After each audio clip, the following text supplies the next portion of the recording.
إليكم نشرة الأخبارية باللغة العربية من إذاعتكم HD FM. أهلا وسهلا ومرحبا بكم من إذاعتكم HD FM. مرحبا بالجميع ومرحبا بكم في هذه النسخة الجديدة من نشرتكم الأخبارية على إذاعة الإنسانية والتنمية HDFM. العناوين في كتاب يعزز مشروع فتنة يلي التعليم من خلال توفير المستلزمات المدرسية الأساسية. التضامن والشمولية AMPTT إلى جانب السكان الضعفاء في 5 مناطق من مالي، والآن تتوير هذه العناوين. إليكم نشرة الأخبارية باللغة العربية من إذاعتكم HD FM. في صحيفتكم في إطار مشروع فتنة يلي الممول من قبل الاتحاد الأوروبي، تم اتخاذ خطوة ملموسة من أجل التعليم في كيتا. تلقت 120 مدرسة في المنطقة مستلزمات مدرسية أساسية، 120 صندوقا من الطباشير و24 صندوقا من الأقلام، وورق رام 340 مجموعة من المواد التعليمية في إطار جولة تضامنية عبر 5 مناطق في مالي. قامت الجمعية المالية للأشخاص قصار القامة AMPPT بخطوة ملموسة لصالح الفئة الأكثر ضعفا. خلال هذه المبادرة قامت الجمعية بتوزيع المواد الغذائية وغير الغذائية، مقدمة المساعدة المباشرة للعائلات والمجتمعات المحتاجة، عمل يوضح التزام AMPPT بالدعم الاجتماعي والاندماج. بالاقتصار، الطوارئ في كورو المفوضية السامية لشؤون اللاجئين تعزز الاستجابة الإنسانية يواجه مقاطعة كورو في منطقة بنجغرة منذ أبريل لعام 2025. تدفقت هائلا من اللاجئين البروكينيين وفقا لأحدث البيانات المنشورة في 31 ديسمبر لعام 2025. تم تسجيل أكثر من 51 ألف وافد جديد ليصل العدد الإجمالي للاجئين في المنطقة إلى أكثر من 71 ألف. في مواجهة هذه الوضعية، عزز المفوضية السامية للأمم المتحدة لشؤون اللاجئين بالتنسيق مع السلطات وشركائه استجابته الطارئة في مجالات الحماية والمياه والصرف الصحي والأمن الغذائي والتعليم. تم اتخاذ إجراءات ملموسة بما في ذلك التسجيل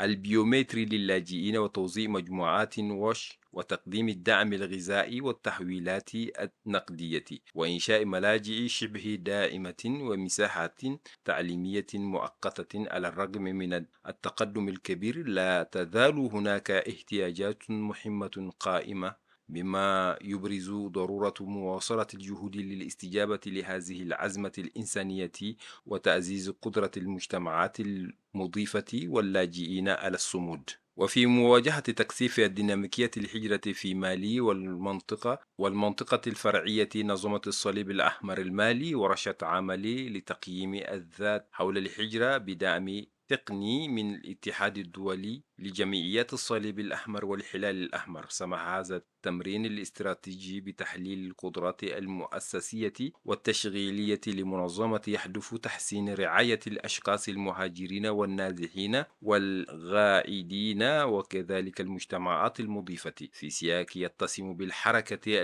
القشرة والحشاشة المتعددة. أسفر الورشة عن وضع خطط عمل منظمة تهدف إلى تعزيز جودة وتعسير التدخلات الإنسانية، مبادرة تؤكد التزام الصليب الأحمر المالي بتحسين معرفته بنفسه من أجل تحسين العمل لخدمة الأشخاص في وضعية تنقل. وفي منطقة الأولى، بدأت منظمة الأمم المتحدة للأغذية والزراعة الفاو جوازا مباشرا مع وفي منطقة الأولى بدأت منظمة الأمم المتحدة للأغذية والزراعة الفاو جوازا مباشرا مع الجزارين لفهم التحديات التي يواجهونها بشكل أفضل، لا سيما ارتفاع أسعار الماشية وصعوبات حفظ اللحم مع تأثيرات على الأمن الغذائي. تندرج هذه المبادرة في إطار مشروع دعم سلسلة قيمة ماشية اللهم الممول من قبل سفارة إسبانية في مالي. تمت خطط حلول ملموسة بما في ذلك تركيب مجموعة تركيب مجمدات تعمل بالطاقة الشمسية،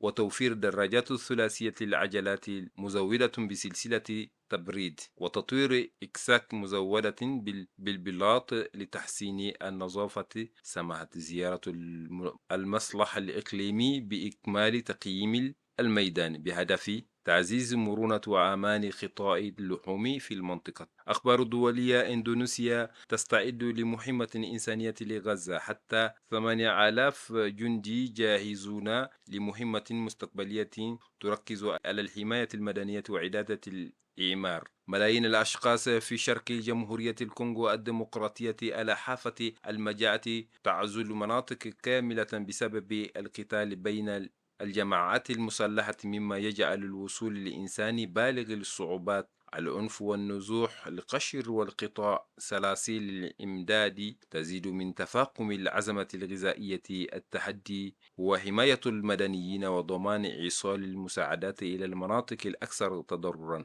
في مواجهة العزمة الطاقية والغذائية في كوبا، أرسل الحكومة المكسيكية أكثر من 800 طنا من المساعدات الإنسانية تشمل المواد الغذائية والمعدات الطبية والمنتجات الأساسية.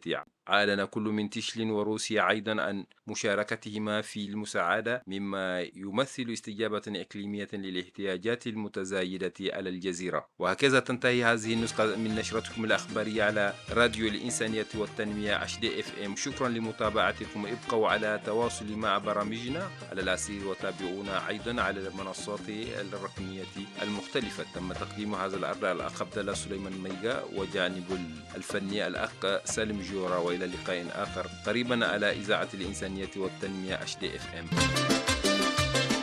إليكم نشرة الأخبارية باللغة العربية من إذاعتكم HDFM.